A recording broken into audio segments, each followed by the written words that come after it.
Like I said, I am a nurse. I used to work in Newark, which is like crazy in Yeah. New Jersey. And we used to do 12-hour shifts there. I'm like, all right, if I could do 12 hours in Newark, night shifts, I could do 12 hours of burpees.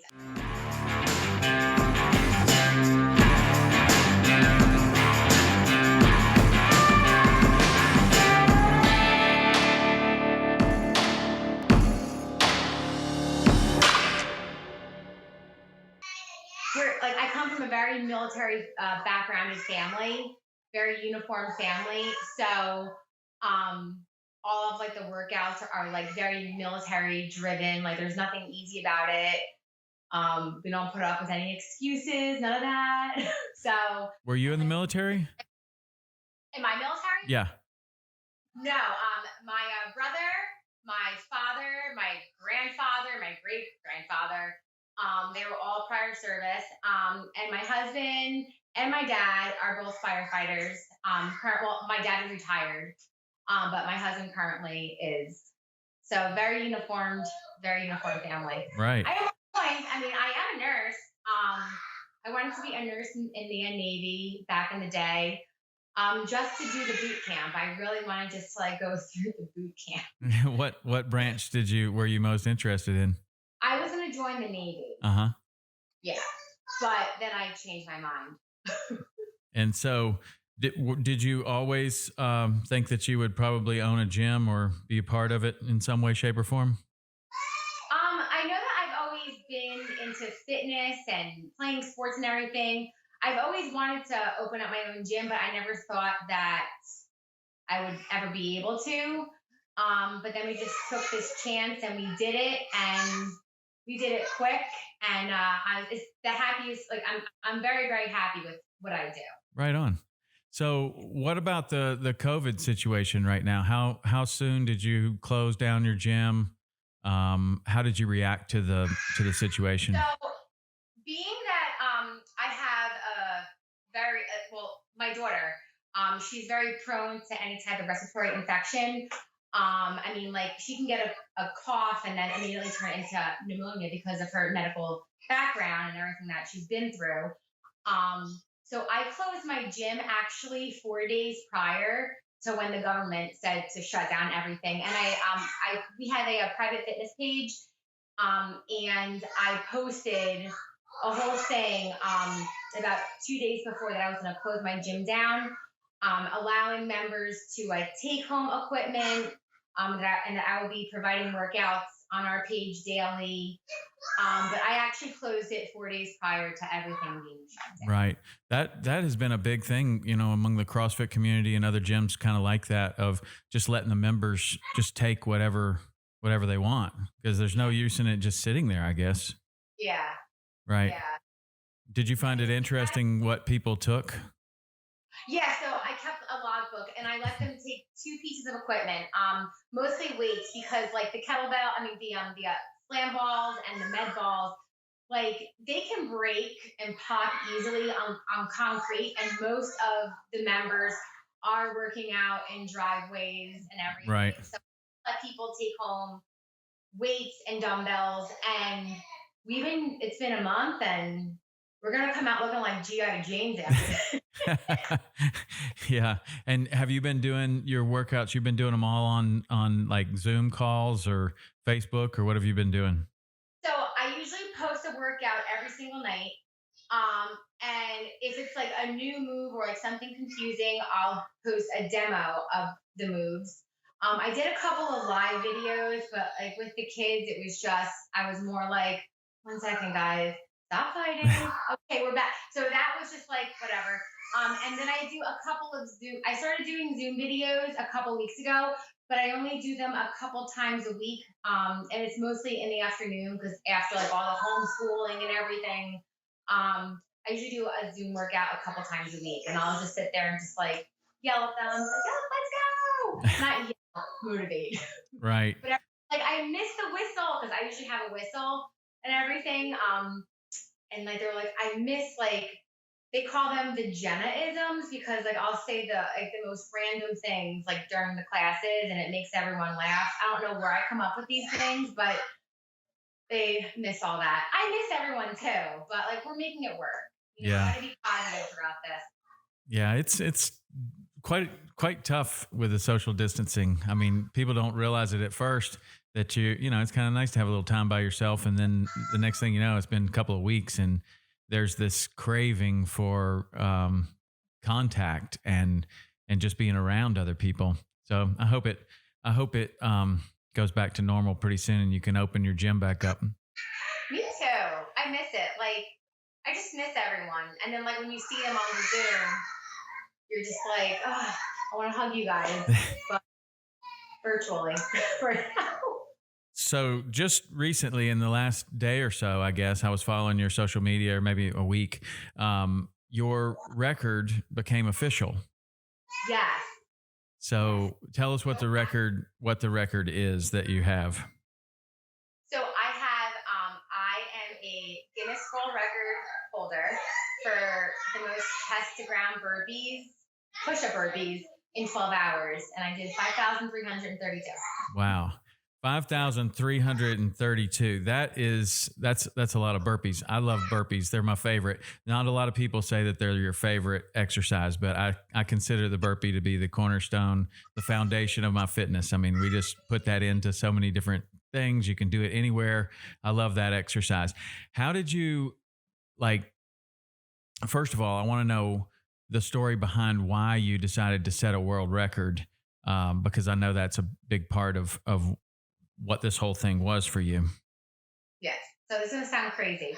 So every single January, so my daughter was born with a condition called a giant omphalocele. It's an abdominal wall defect, and it only happens in 1 in 10,000 births. And they have Omphalocele Awareness Day, which happens January 31st. And every January, I try to do something just to raise awareness for Emma and all of the other Omphalocele babies in the world, since it's such a rare condition. Like even in nursing school, I had we learned about this for like a day, and like that was it because it's so rare. Right. So I usually do like Omphalocele workout or an Omphalocele brunch, and the colors are black and white, and I do like a black and white. Like everyone has to like wear black and white something. So this year, I was like, oh, let's just do a burpee marathon. And then a couple of my friends at the gym, they lost their moms to pancreatic cancer, and I wasn't able to do this race with them back in November. That was held in Philadelphia because Emma, my daughter, was sick. So we raised awareness for pancreatic cancer and Omphalocele awareness. And we got all these local businesses to donate baskets and everything. And we were going to do raffles every hour. In the meantime, while all that was going on, someone on Facebook tagged me in this post on Guinness's page about this male that beat the record. And they said, Gena, you should do this. So I'm like, all right. I love competing. I love competitions. I love anything that's crazy. And I actually applied to Guinness a month prior to the event because our event was January 11th. And when I applied, it did say Guinness will probably not get back to you. It's like a 12-week process for the applications to even get through. So I'm like, all right, I'm not even this probably isn't even going to happen. But they got back to me 2 weeks before the event saying, you have an attempt on January 11th. You need this, and this to get it done. So so I'm like, oh, so my application got accepted. I have to I had 2 weeks to get everything together. Like I had to find 6 independent witnesses. I had to find cameras, like professional cameras. How many cameras do you need? We had 3. We had one in the front, one on the side, and one on the back. We had to the burpees. They had to be Guinness style. So you had to measure my body and then take half. I can't really remember exactly verbatim, but there was two pieces of tape like in the video, and my hips had to touch a certain way, and then my feet, like when I jumped back up, they had to come like right to that front piece of tape. So it's not like your typical burpee that like we're like, I mean, I know I don't do burpees like that every single day. Right. That was really hard on my body, but it was worth it.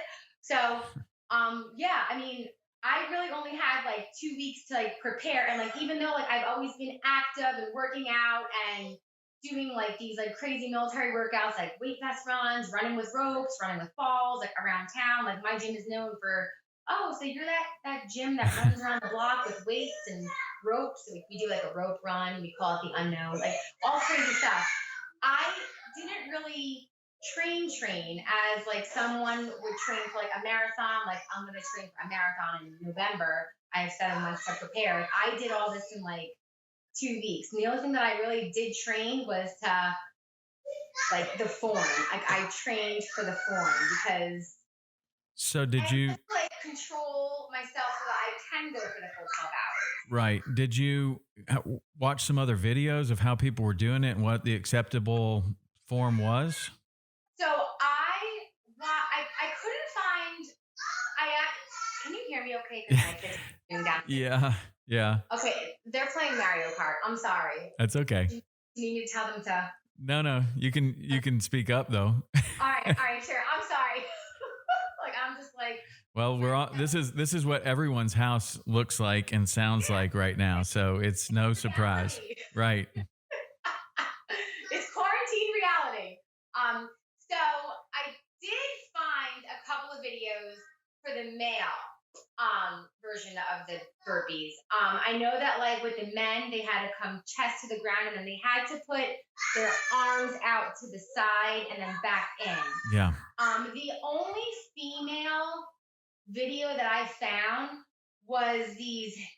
It was the half burpees, but I did not find one of like a 12-hour female record, but I did find the male one. And then I'm just like, oh my gosh, like, do I have to put my arms out to the side and then in? And we had a pasta party the night before, and we had every single person that came read all of the rules, and just to have more eyes on it, just to make sure that I didn't have to go out and up. Like I had to just bring my arms down, push-up position, and then up. So the only videos that I saw was the men's, really. Right. So let's talk about this condition that your daughter has. It's called, what's it called? It's called a giant omphalocele. Omphalocele. Okay. And so can you describe that for us, what that is? So it's when the baby in utero, all of the organs are formed on the outside of the body, and they're usually contained in the thin membrane. With Emma, they told us that her membrane ruptured and all of her organs were just floating in my amniotic fluid, like when I was pregnant, giving her a very small chance of surviving. They gave her a 3% chance of surviving. And we went to the best hospital, the Children's Hospital of Philadelphia, and they saved her life. And with this condition, it also has other side effects. Small lungs. They're also called hypoplastic lungs, which usually like your child may need a trach and a ventilator, which Emma had both up until she was about 3.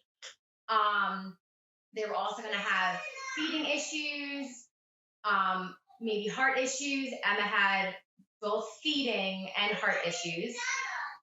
She actually started eating by mouth a little over a year ago. She was tube fed, and she also had a defect within the defect, which is extremely rare. And they performed a one-time surgery on her when she was 7 months old, and they weren't sure. They weren't sure like if it was going to work or not. Yeah.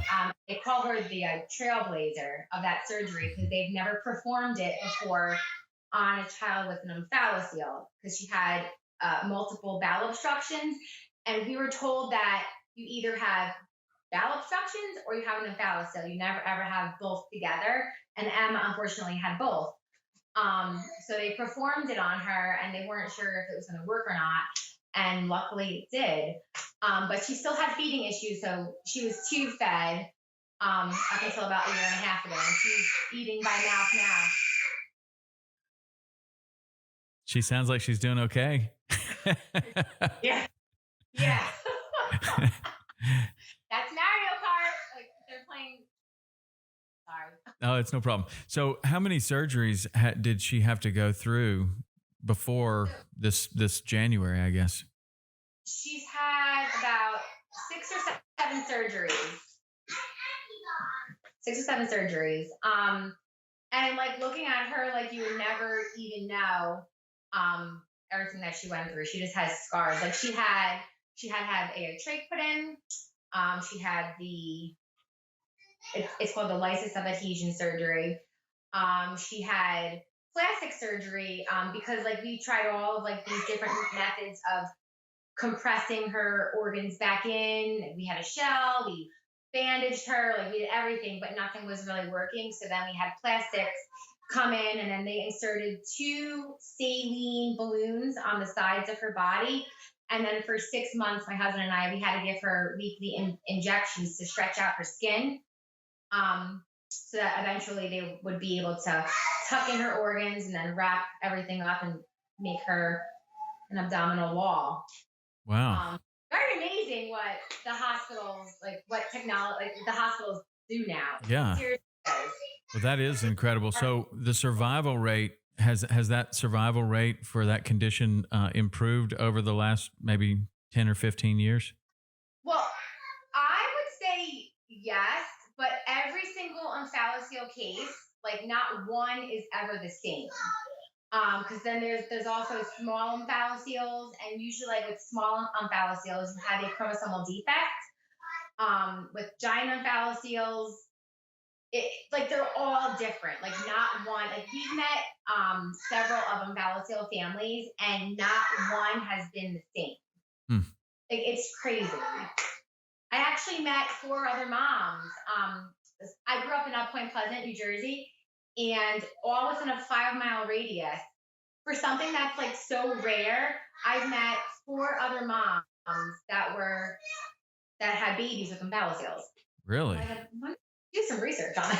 Wow, that's crazy. Like crazy. Yeah. So the idea with the record is to bring attention to this, because obviously it's a very rare condition. So the more attention you can bring to it, I guess that solves some issues of just awareness, and then people, I guess doctors study it more. And what else comes from the awareness that you're bringing to this? Well, I actually, we gave a lot of hope to other mothers. Like, yeah. I remember when I was pregnant, I couldn't really talk to anyone because it was just like all my friends, like they were all pregnant with like healthy babies, and like it was just awkward. And I kind of like wish that I had someone to like talk to with a positive story. So like I feel like I've like gotten in touch with other mothers and other families, not only like with just the omphalocele part, but like with the whole trach and ventilator part too.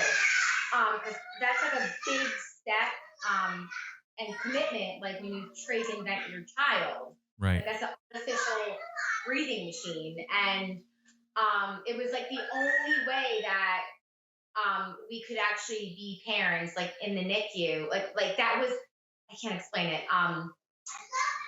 Because like when Emma was intubated, we would have to like ask permission to hold her, and then we would have to like get pinned and like sit there for like 6 hours or however long with your child pinned to you. But like with a trach and a ventilator, you get taught on how to like be a parent, like without asking permission to take your child out. Like you could be like more involved in the care.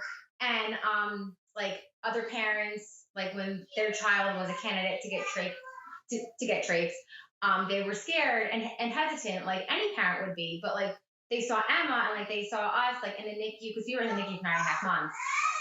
They saw us like being like so active and hands-on with her, like that gave them hope. And then I've touched base with other mothers in like Poland, Canada, like where like they're pregnant currently with Omphalocele babies, and like them seeing Emma gave them hope. So, Yeah. and that's the awareness that we wanted. It just hope, Right. Yeah. Well, that's awesome. And you've obviously done that, and setting the world record brings even more attention to it. I mean, you were on Good Morning America and all kinds of other, when I started Googling around, a lot of people picked up your story. And so did that help with the awareness worldwide, or do you have like a Facebook page or something that you're communicating with a lot of people on? It definitely helped with awareness. I have a private Facebook page, and I mean, like, that's mostly for like my friends and family, and and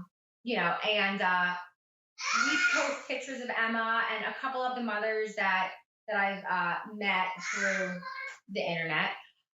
Like they follow us on Instagram, they follow us on Facebook now. And then usually, like, I know last January, every single day I posted Emma's story. So like every single day was like our NICU journey until now.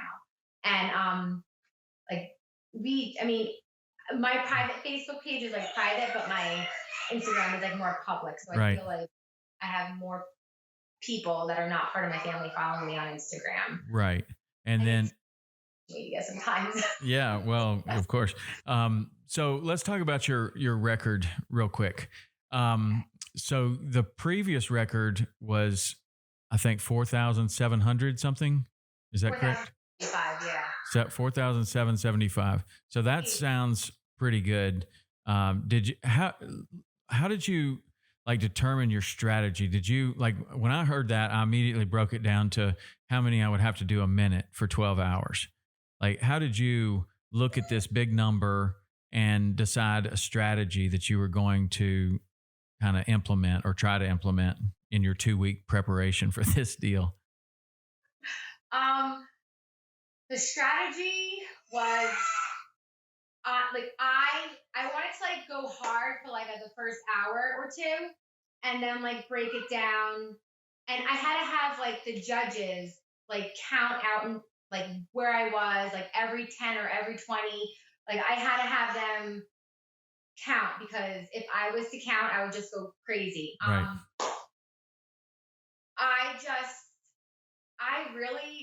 I really didn't have any strategy. Like, to be honest, like I just wanted to just like go hard for like the first two hour, like first or second hour, and then like kind of just the whole counting part that like the judges did for me, that helped me. And then one of the judges actually like said that, and I can never play this mix ever again. It's called Hip Hop Barbecue on Fit Radio. The Hip Hop Barbecue played 7 or 8 times throughout my 12-hour period. But he said that like my flow with the burpees went perfect. Like I like had great rhythm. I wasn't getting frustrated. I wasn't getting tired. And it was all like old school hip hop. So I would say like maybe like following a beat was a strategy. And then I really didn't have, my plan was to just beat it. Like because if I failed it, I would have tried it again. Right. Again. Like I had to just beat it. Well, at the first, when you're looking at 12 hours, so that's a lot different pace than maybe you would go for 12 minutes. So when you're thinking going hard for the first couple of hours, like, did you have any sort of, you just wanted to just like go like until you were feeling like, I don't know. I mean, like, did you have any number at all in your mind of what what that meant for you? No, I just wanted I wanted to just like get it done, and then every 1,000 was a goal for me, I guess. Like once I hit the 1,000 mark, I was like, all right, we got this. Like we got 10 hours left, and I was like, this is like a nursing shift, because like I said, I am a nurse. I used to work in Newark, which is like crazy in New Jersey. And we used to do 12-hour shifts there. I'm like, all right, if I could do 12 hours in Newark, night shifts, I could do 12 hours of burpees. And I really didn't just to hit every 1,000 was a goal. And then my brother made a whole burpee board. And then he broke down the burpees for me. I slowed up, I would say around like hour 4, hour 5, because no one was really in the gym at that time. Yeah. There's people in the morning and people at the end, but that like middle period, I was like, oh my God, I'm like only like halfway to halfway. Like what the heck? I mean, I had my husband there. I had pictures of my kids. My kids were there. They were like drawing me paper plate pictures. I just hitting every 1,000 was like the goal. And the one judge like who found like my rhythm with that hip hop barbecue on Fit Radio. Yeah. That like helped my flow big time. But I had to beat it. Like it was just like no question. Like if I didn't beat it, I would have probably done it again like the following week. Right. So do you remember what your first hour was? Like how many you got in your first hour? I think I might have gotten 700. I think. Wow. Because I checked the other records, and it looked like the 1 hour record for men was 891 or something like that, which I thought was pretty good. But it sounds like you were in shooting range of that in your first hour of a 12-hour deal, which is pretty impressive. Yeah, thanks. So what about nutrition and eating and stuff like that? Water. What did you do for that? So, I had this, well, I had like tons of water there. I had Gatorade, peanut butter sandwiches, and bananas. And then I made this, one of my members, who's also a friend of mine, she's a nutritionist, and like she told me to like make this syrup, like it was water mixed with maple syrup and salt concoction. Yeah. That's like prairie Gatorade. Yeah. I had that. So I was drinking that. I know like there was a picture of me somewhere like where I'm like holding the salt and the water and I'm just like pouring it in, and it was probably like the nastiest thing that I've ever drank. And I literally couldn't eat peanut butter sandwiches or bananas for almost like 2 weeks. Who is that? It's Emma. That's Emma? Hey, Emma. Say hi. We're going to go on our scooter. We're getting new scooters in the mail today. All right. That sounds cool. I've seen more people riding bicycles, walking outside, kids playing outside than I've seen probably in the last 15 years during the quarantine. It's crazy. Everybody's kind of spending a lot of time together. And I don't know, seeing a kid ride a bicycle is almost strange today, but now it's happening more and more. So that's cool. I love it. I mean, Emma, she learned how to ride training wheel free. Like really? Yeah. So just recently or what? When? Yeah, last week. Okay. Yeah. That's great. So like she's just like, she thinks that she's all cool. Yeah. Well, that may be what she remembers out of the quarantine. Like I learned how to ride a bicycle. Yeah. That's super cool. Baking. We've been baking so much. Yeah. And what about her diet? Did she have to be careful about anything that she eats? So like right now, the doctors are like a little bit concerned with her weight because she's eating so much food, but she's not gaining and growing compared to like what she eats. I mean, and she's not eating salads. Like she's eating like pizza and like kid food. Right. I mean, like we give her fruit. Like she likes honeydew melon. She likes mangoes. She'll have a blueberry once in a while.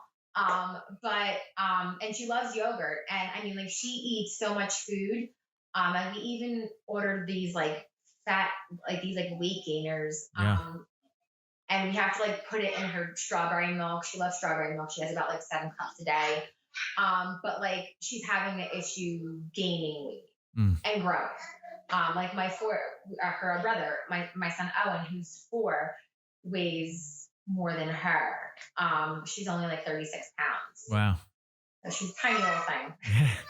Yeah. So, but we've been like putting heavy cream in her eggs. We've been like making her grilled cheese sandwiches, like putting like mayonnaise on the bread and a ton of butter, just like little things like that. I mean, That's we used to go, well, before all this. I mean, I'm not really eating any takeout food now just because I'm just paranoid about everything. right.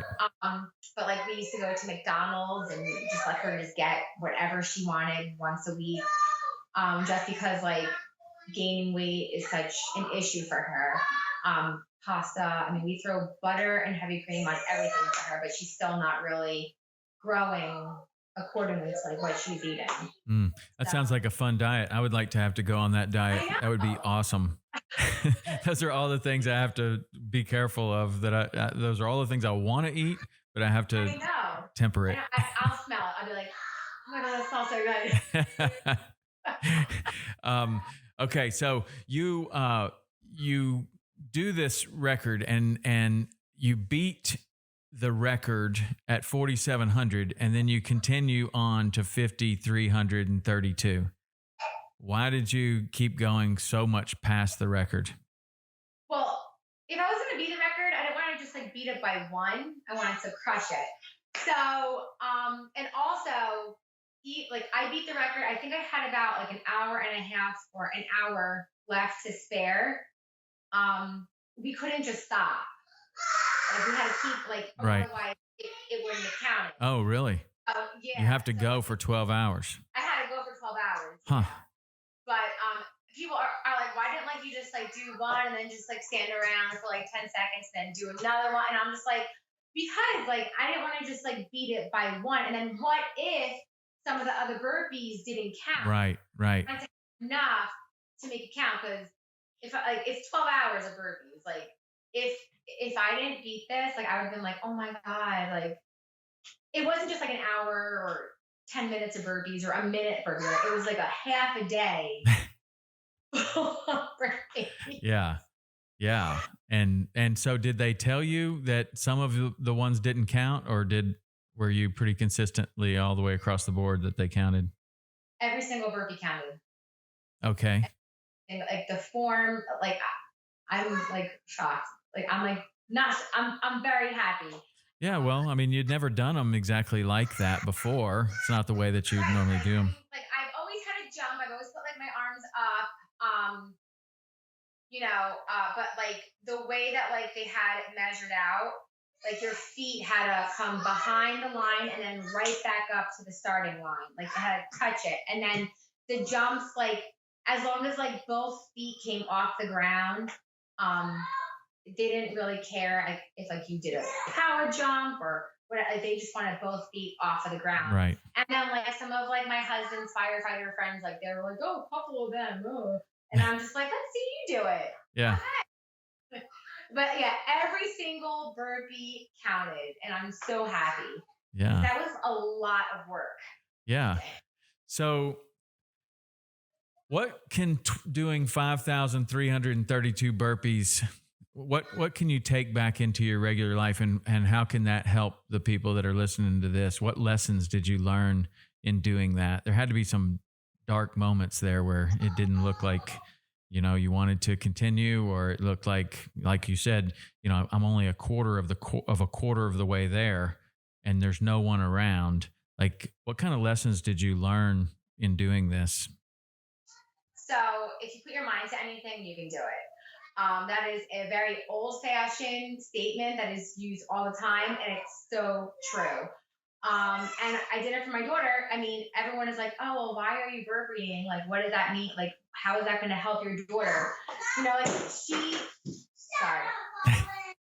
Emma and Owen, stop. I'm sorry. Yeah, no problem.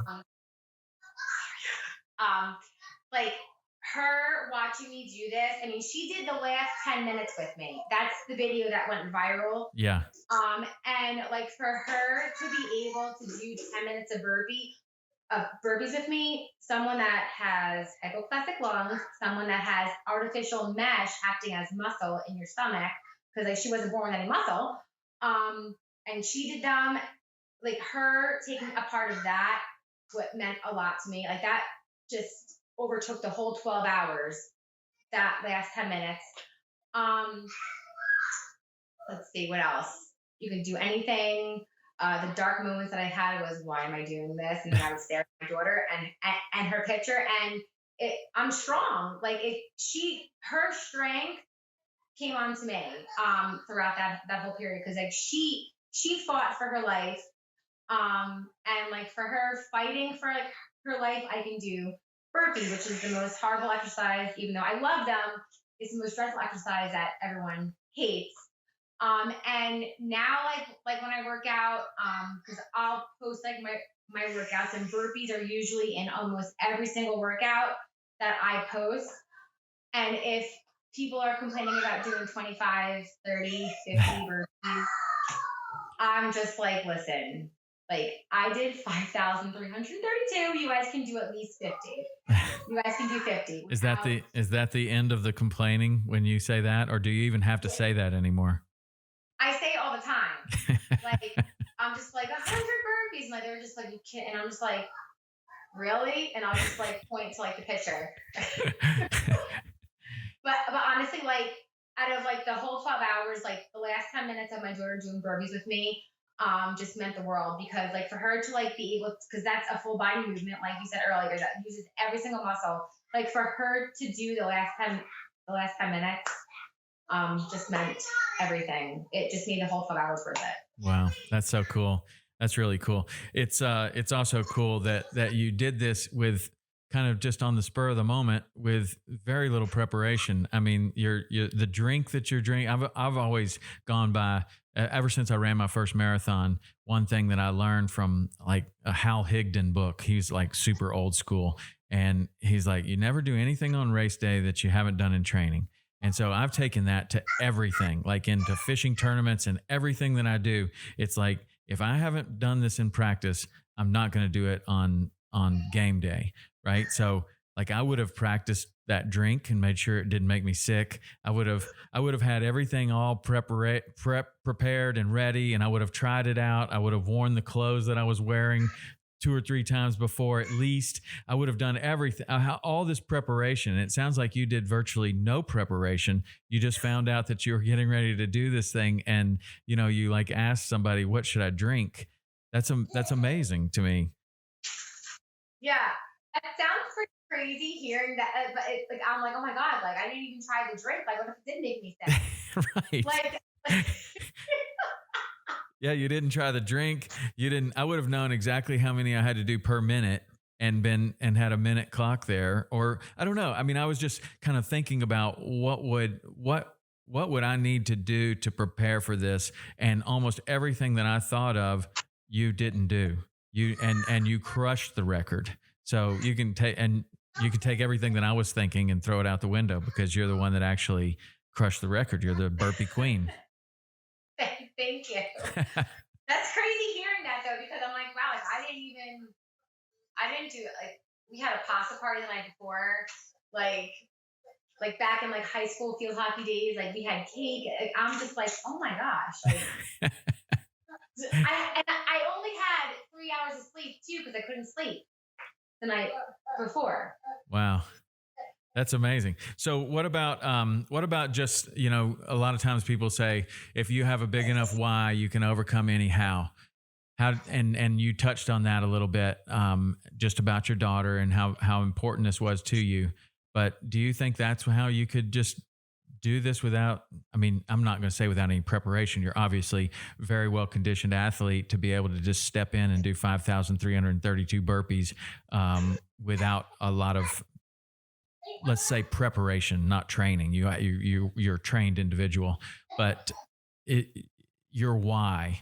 Do you think that's what took you across the finish line? Totally. My daughter definitely, and my son. Both of my kids, like they mean the world to me. I want like just watching them watch me and like do the burpees. And especially, I mean, I don't want to say that I'm favoring one child or the other, but like Emma went through a lot. And just like to hear her say, go mommy, you can do this, like that pushed me. Like that pushed me more than anything. And then now, like my kids, like they're like watching me like work out at home, and now they're getting involved Right. in exercise, and like that makes me so happy. And I'm not a spring chicken. I'm gonna be 38 this summer. Like I want to be able to like run around with my kids when I'm like 60, 70 years old, maybe 80, 90, who knows? Right. Like I want to be able to like keep up with them. Like I want to coach their sports. Like I want to be very active because they're only 4 and 6. I have a lot of years left, and like they're 100% my why. 100%. Wow. Well, congratulations on the record. It's really cool. Thank you so much.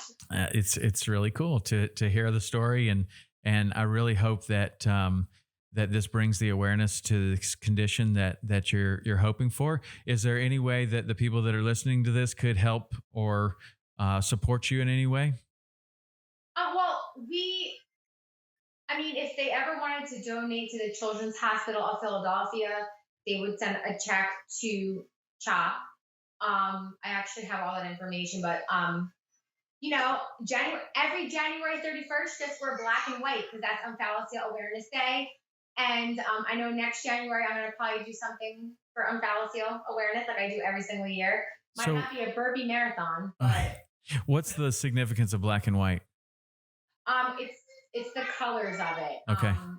Yeah, like there's a whole group called the Mothers of Omphaloceles, the Fathers of Omphaloceles, and they call each other moo, like a cow. So black and white. Okay, got it. Yeah. I got it.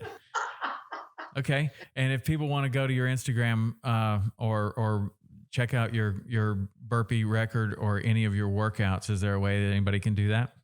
Yeah, they can go to genfit_ness on Instagram. We have a page, genfit-ness Eats and More.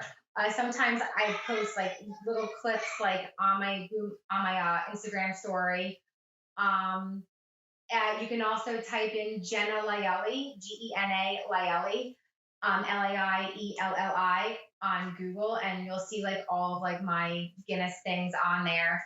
Also, if you go to the Guinness Book of Records website, there's like a little sports card thing there of me with this crazy face. Even like my kids are like, "Mommy, why does your face look crazy?" It's just because I was in the moment of doing a burpee and I like looked shocked. But that was a picture that's on my Guinness template. Right on. All right. Well, thanks for your time today. I really appreciate it. I enjoyed hearing the story, and congratulations. And so happy to hear that Emma's doing well now. Yeah, thank you so much. All right. All right. Everything. You bet. Stay safe and healthy, and hopefully this will all be done soon. I know. Okay. Thanks so much. Have a nice day. Thank you. Bye. Okay. Hold on 1 second. Hold on. Okay, good. So we'll just cut right there. But I need to get you saying this. Can you? I always have the guest introduce the podcast. So can you say, "This is Gena Laielli, and this is the Tom Rowland podcast"? Sure. Anytime you're ready. Okay. This is Gena Laielli, and this is the Tom Rowland podcast. One more time. That's cool. This is Gena Laielli, and this is the Tom Rowland podcast. Perfect. That's awesome. Okay, good. We're great. Thanks so much. Thank you so much. Yeah, you're welcome. That was cool. I'll be following your stuff. I'm a burpee person. That's my thing. Are you guys? I think I saw on your story. Are you guys doing like a burpee? Yeah. Yeah. It's I don't know if you ever done this at your gym, but it's 100 days of burpees. So on day 1, you do 1 burpee. Day 2, 2 burpees. Day 10, you're doing 10 burpees. I love that. Day 90, you do 90 burpees, and so you add 1 a day for 100 days. And it starts out real easy and it gets progressively more difficult. I love that. Yeah, that's cool. Last month we did, Ever do death by burpees? Yeah. Kind of Yeah. I love death by burpees. Yeah. Well, yeah, death by burpees is a great workout, but this is just like what I like about this one is it's, it brings in daily discipline as well, to the people that are doing the challenge. Like especially when you get over 50. And so you did 50 yesterday, and then you're doing 51 tomorrow, and then 52, and then, the 90s. I don't know. My buddy that's a banker, he did one of those amortization charts of what 100 burpees looks like. And you don't even reach halfway on the whole numbers until you're at like 70. And so then between 70 and 100, you're doing half of the numbers that you're going to do for the whole challenge. And it may even be later than that, but like most of the numbers come right at the end, for the total number. But I don't know. It's about the number that you did in 12 hours that we're going to do in 100 days. But it's a good challenge. It's fun to put it in there because there is that daily discipline. And I like that as well. Yeah, I like that. Yeah. And then last month we did another challenge. I've been putting these challenges out every single month. Last month was 3,000 pull-ups. So we were doing 100 pull-ups a day. And then the month before that was the 10,000 push-up challenge, which is fun. That's a good one to do. It's like 345 a day or something like that. I mean, it's doable, but nobody wants to, and then I think the month before that was just get 20 minutes of exercise, 20 minutes a day. So for 20 days. I like all those. 20 minutes of exercise, 20 days in a row. Yeah. Yeah. No, that's good. I have them doing a challenge today, 1,000 push-ups in a day. Okay. Yeah. And then just post your time or post like how many like you did tomorrow at 7:30 in the morning. Right. And then we'll do like a squat challenge. But I like that burpee challenge. Yeah. Like 1, 2. I love that. Yeah, throw it in there. And if you have some good burpee workouts, I'd love to see them. Did I get your email address? Oh, you sent me your email address. I'll email you a couple of the workouts that I like that you might throw in there, and maybe we can exchange some workouts. I'll send you some. There is one that I did last week, and everyone hated it. Even my brother. He called me up after it, and now he is a West Point grad. He owns the gym with me. Yeah. Army Ranger, like 6'2" rugby athlete, and he's like, "What is wrong with you?" That workout killed me. Like I love burpees, and I have this amazing man maker workout. I love man makers. Yeah. You know what they are? Yeah. They're my favorite. You're doing with dumbbells or kettlebells? Dumbbells. Sorry. Okay. Dumbbells. Yeah, we did it like 2 weeks ago. It was just like a driveway workout. We did 1 man maker, 10 jump ropes, 2 man makers, right 20 on. Jump ropes, yeah, 3 for 50 minutes. And like the first few, like you're just like, all right, this is boring. So at some point you're doing like 30 man makers, 300 jump ropes? Yeah. Oh, okay. So you keep. So you're just adding jump ropes for like 10 jump ropes every man maker. Nice. And you just go for 50 minutes. Nice. Yeah, I'll definitely send you some workouts. Oh yeah, we should definitely exchange some workouts because we're also. See, I don't own a professional gym. I just have my driveway has got spiraled completely out of control, and I have everything that you would ever want in my driveway. But we're known as the crazy people, like you and your gym are, that run around town, and we've done some really really hard ones. I'll send them to you. Yeah. Oh my God, wait, do you guys have a rope? I mean, yeah. You can't do it now because like we do this like unknown rope run, and like we'll just like run around town like with the rope on. Right. I'll have them do like lateral raises. Oh, cool. And hold it up like as like you're running. I'll send you some stuff. Yeah, no, I like that a lot because we have what we'll do sometimes are the what do you call it? Indian runs, where the person in the back runs up to the front. And then you keep doing that. And that's good because, it's going like, we have a lot of different levels, so especially on the running, you'll have some runners and then you'll have some people that really don't like running at all. But that Indian run is a good thing because you sprint and then you run real slow, and then you sprint and then you run real slow. I love and we'll do that kind of stuff too. But yeah. Okay. Well, I'll look forward to exchanging some workouts with you. Exactly. I'll send you some today for sure. Okay. Sounds good. So nice talking to you. Thank you so you much. too. All right. See ya. Stay healthy.